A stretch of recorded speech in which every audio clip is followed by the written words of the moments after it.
Hey, it's Sam Jackson here with Heartland Turf and Landscape, and got an irrigation system controller behind me here, and I'm getting this set up. We've planted some seed here, and I'm getting the sprinklers set up to water the seed properly as it germinates and starts to mature.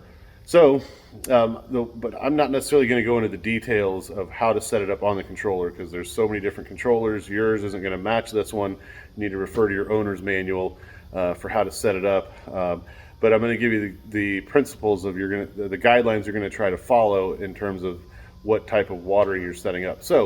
When you first plant your grass seed, you're going to want to have it watered.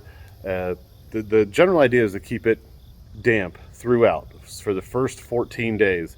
So generally we recommend watering it 3 times a day, morning, afternoon, and evening, and for about 5 or 10 minutes. The general idea is you want it to remain damp so that if the midday cycle is about to turn on, but the yard is already bone dry at that point, then your morning cycle needs to be adjusted. You need to water a little bit more so that by the time the next cycle turns on, it's already damp and it's re-wetting the lawn to make sure it stays damp. And same thing with the evening one.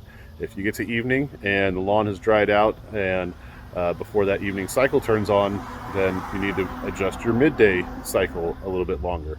So constant dampness, I always like to relate it to the grade school science experiment where you take a damp towel, paper towel, you place a seed in it and put it in a Ziploc bag and then watch the seed start to sprout and grow its little root. Well, if you open up that bag and let that paper towel dry out, that seed dies immediately, and it's no different with your lawn.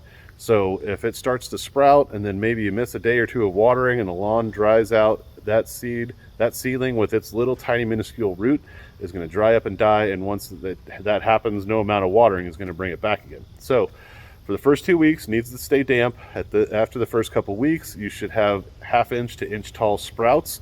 At that point, generally, it can tolerate being watered once a day.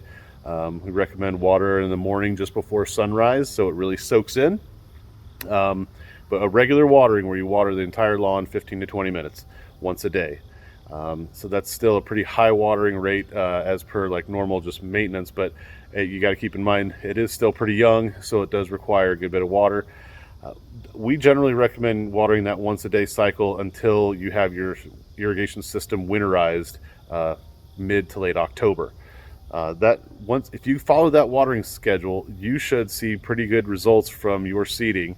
I will say that watering is of course the most important thing here. Of course, good seed and proper technique is important, but no matter how well the seed is planted, if it is not properly watered, it will not be a successful seeding job. So keep that in mind. Hope you'd enjoyed these tips here, and thanks a lot for watching. Bye.